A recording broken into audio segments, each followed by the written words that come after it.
December 7, 1941. Dawn barely breaks over the Pacific, the sky painted in pale streaks of gold and lavender. From 7,000 feet above Oahu, the air is tense, electric. A squadron of Mitsubishi A6M0 fighters slices through the crisp morning, the hum of their engines the only sound breaking the vast silence of the open sky. Lieutenant Shigeru Yamada peers over the nose of his plane, eyes narrowing against the glare of the rising sun. Ahead, the sight is almost unreal. Below him, stretching farther than he could have imagined, lies the American fleet anchored at Pearl Harbor. Battleships, cruisers, destroyers, and support vessels glint under the morning light, lined like toys upon a vast blue mat. His hand tightens on the throttle. He had heard the intelligence briefings, the maps, the numbers, but nothing had prepared him for the sheer scale. Around him, his comrades exchange quick, nervous glances over the radio. "Sugu," one whispers, almost breathless. "Amazing." "Incredible," another adds, the word barely audible over the engine roar. The whispers are tinged with awe, disbelief, and a sudden, quiet fear, an emotion none had expected to feel before combat. The smell of fuel and metal fills Yamada's cockpit. He feels the weight of history pressing against his chest. In that moment, the pilots are no longer merely executing an attack. They are witnesses to the magnitude of the empire they are challenging, and to the enormity of the consequences their actions will unleash. For months, Japan had prepared for war, meticulously plotting a strike that would reshape the balance of power across the Pacific. By late 1941, diplomatic relations with the United States had deteriorated to a near breaking point. Economic sanctions, particularly the freezing of Japanese assets and the oil embargo imposed in July, had crippled Japan's access to critical resources. For the Imperial Japanese Navy, the choice was stark: retreat and risk stagnation, or strike decisively to secure dominance in Southeast Asia. Admiral Isoroku Yamamoto, architect of the Pearl Harbor operation, had studied American military capabilities extensively. He knew the risks. "I fear all we have done is awaken a sleeping giant and fill him with a terrible resolve," he reportedly remarked months before the attack, a rare moment of prescience. Yamamoto understood that Japan's chances depended on shock, precision, and the element of surprise. Every detail of the plan, the carrier task force, the wave formations, the target schedule, was crafted to inflict maximum damage in the first hours, buying Japan time to consolidate in the Pacific. Meanwhile, in Hawaii, the American fleet appeared vulnerable. Battleships lined up along Ford Island, moored in neat rows, while aircraft were scattered across fields and hangars. Intelligence had hinted at possible Japanese aggression, but the magnitude and timing remained uncertain. Rear Admiral Kimmel and Lieutenant General Short faced the unenviable task of defending a sprawling harbor with limited warning. Yet complacency lingered. After decades of peace, the idea that a distant adversary could strike so boldly seemed almost inconceivable. For the Japanese pilots assigned to the mission, months of rigorous training had instilled confidence, discipline, and unquestioning loyalty. Many were veterans of prior conflicts in China, familiar with the chaos of battle, but none had faced a target of this scale. The planning was precise. Carrier-based fighters would escort bombers, strike key ships in successive waves, and retreat before effective counterattacks could be mounted. Every maneuver had been drilled to perfection in simulations, over miniature mock-ups, and during long hours over the open sea. Yet despite exhaustive preparation, the human element could not be simulated. As the strike force approached Oahu in the early hours, each pilot confronted a reality that no map could convey. The sight of the American fleet, so vast and imposing, introduced an unspoken tension. Discipline and training now collided with instinct and awe. It was here, thousands of feet above the harbor, that strategy met perception, the moment when men realized the enormity of what they were about to challenge. The Japanese High Command had calculated risk, but they could not anticipate the psychological impact of scale. For the men in the cockpits, the experience was immediate, visceral, and unavoidable. The numbers on a chart became steel, wood, and water. The plan was sound, but the enormity of the fleet introduced a variable that no blueprint could capture: human response under the shadow of immense power. At 0755, the first wave of Japanese aircraft begins its descent. From the air, the harbor stretches below like an intricate model of war, ships moored in orderly ranks, smokestacks glinting, anti-aircraft guns bristling. Lieutenant Yamada's breath catches. Every instinct honed through training now collides with an overwhelming reality. The fleet is far larger than intelligence had conveyed. "Bigger than I imagined," he reportedly mutters into the headset, his voice tight, almost inaudible over the engine roar. Beside him, Petty Officer Sato grips the controls, eyes wide.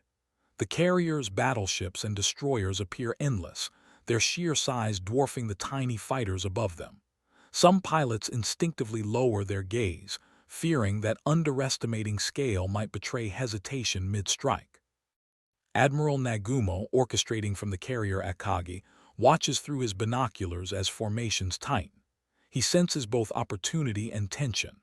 The pilots, well-trained in formation and timing, are momentarily silent, a collective intake of breath across dozens of cockpits.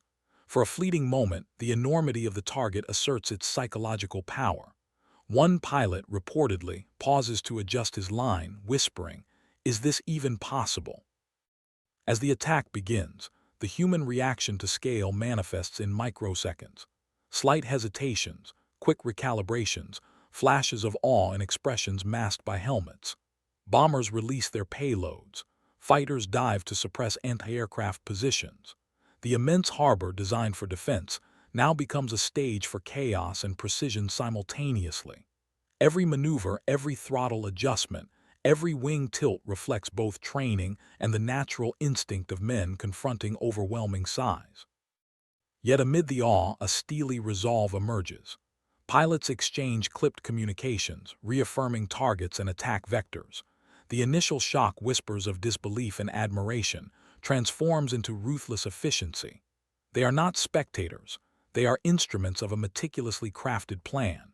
Still, historical accounts emphasize that the moment of realization, the visual confrontation with the full might of the U.S. fleet, left an indelible mark.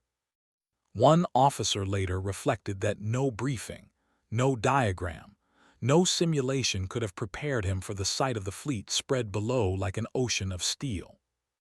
This convergence of awe, fear, and precision defines the critical moment. The human mind wrestles with the impossible scale while executing deadly accuracy. It is here, in the skies over Oahu, that strategy meets the human response, where leadership decisions intersect with the unspoken reactions of those tasked with carrying them out. By 0830, the first wave has struck. Smoke rises from battleships and airfields, punctuated by jagged flames and the echo of exploding ordnance. From their carriers miles away, Admiral Nagumo and his staff monitor the attack, radios crackling with updates from pilots who have seen more destruction than they anticipated. Reports are terse, clipped, damage assessed, targets hit, unexpected anti-aircraft resistance encountered. In the cockpits, the pilots carry the weight of their own observations. Many recount later that the vastness of the fleet influenced split-second decisions, whether to release bombs over certain targets, to engage secondary positions, or to execute evasive maneuvers. "The fleet seemed endless. I didn't know where to start, but we had to act," one pilot reportedly recalled. Fear and awe coexist with rigid training, producing a tension that drives precision. Meanwhile, in Honolulu, commanders scramble to respond. Rear Admiral Kimmel and General Short are forced to make instantaneous assessments based on incomplete information. Ships, crews attempt to man anti-aircraft guns, coordinate damage control, and rescue wounded comrades. Orders ripple through a network unprepared for simultaneous, widespread attack. The Americans' delayed comprehension of the strike's magnitude contrasts sharply with the pilot's aerial perspective. which allowed them to see the full scope of the harbor and the target's vulnerability. Within hours, the psychological impact becomes evident. Japanese pilots report back with a mixture of triumph and exhaustion, carrying first-hand impressions of the fleet's immensity. Commanders in Tokyo and on the carriers evaluate both the tangible results, ships sunk or damaged, and the intangible, how men reacted under the pressure of seeing such vast targets. Yamamoto, reviewing reconnaissance and pilot debriefs, recognizes the significance of human perception in warfare. The awe and hesitation briefly observed in the sky are now documented as lessons for future operations, illustrating that even meticulous planning cannot fully account for the emotional dimension of scale. Propaganda in Japan frames the attack as a swift, decisive blow, but behind the official reports lie private reflections from pilots and commanders alike. Many note that confronting the enormity of the American fleet forged a mixture of fear and resolve that would shape their approach in subsequent Pacific campaigns. What began as observation became an enduring testament to the intersection of human perception, strategy, and the brutal calculus of war. The attack on Pearl Harbor left an indelible mark on both sides of the Pacific. Strategically, Japan had achieved a stunning tactical success. 8 battleships damaged or sunk, airfields devastated, and the element of surprise fully exploited. Yet the human experience, the pilots' confrontation with the immensity of the American fleet, reveals a deeper layer of consequence often overlooked in operational summaries. Historians note that the pilots' awe and hesitation in those crucial minutes above Oahu foreshadowed a broader reality, that human perception can influence the execution of even the most meticulously planned operations. While the Japanese pilots ultimately carried out their missions with deadly precision, the initial shock of confronting such scale illustrates the psychological weight of warfare. It is a lesson in leadership and decision-making. The gap between expectation and reality, no matter how carefully calculated, can alter behavior and shape outcomes. For the United States, the attack galvanized a previously complacent nation. The scale of the fleet, so visible to the Japanese pilots, underscored what had been at stake and what might have been lost entirely. In the weeks and months following, rapid mobilization transformed the Navy, Air Forces, and training programs, ensuring that future engagements accounted for the full scope of potential threats. The lessons from the pilots' reports about targets, visibility, and human response to overwhelming scale were integrated into U.S. tactical doctrine. On a strategic level, the psychological aftermath of witnessing the fleet's enormity also influenced Japanese planning. Yamamoto, aware that sheer scale could intimidate yet also strain execution, recognized that early victories might not guarantee long-term dominance. Within a year, pivotal battles such as Midway demonstrated that technological capacity, intelligence, and human resilience could outweigh the shock of size alone. The pilots' experience over Pearl Harbor became part of an unspoken archive of human factors in combat, how perception, awe, and hesitation can subtly alter the course of a campaign. Ultimately, the encounter between men and the vast American fleet highlights a recurring truth of war. Leadership is not only about strategy, but also about anticipating human reaction under extraordinary circumstances. The pilot's words, whispered above Oahu, resonate decades later as a testament to the interplay between scale, fear, and resolve, the intangible elements that shape history alongside steel and fire. Looking back from the present, the image of Japanese pilots soaring above Pearl Harbor remains striking. Men suspended between duty and disbelief, confronted by the sheer magnitude of the American fleet. Their whispered reactions, "Sug, bigger than I imagined," capture more than surprise. They reveal the human dimension of warfare, the moment when strategy meets perception and training meets instinct. In the skies over Oahu, history unfolded not only in explosions and smoke, but in the quiet, fleeting awe of individuals witnessing an overwhelming force. It is here that leadership decisions intersect with human psychology. Yamamoto's meticulously plotted strike relied on discipline, but it could not dictate the subtle hesitation or heightened awareness provoked by sheer scale. The pilot's responses became part of the tactical calculus, influencing execution in ways that charts and simulations could never capture. For viewers today, the episode offers a dual lesson. It underscores the technical brilliance and audacity of the attack, while simultaneously highlighting the human element behind military history. Men were not automatons. They were sentient, processing an unprecedented reality in real time, shaping outcomes through perception as much as action. As the smoke cleared and the fleet endured, the whispers of astonishment became a quiet echo of the broader war, reminding us that every calculated plan encounters human perception, and every historical event carries both material and emotional dimensions.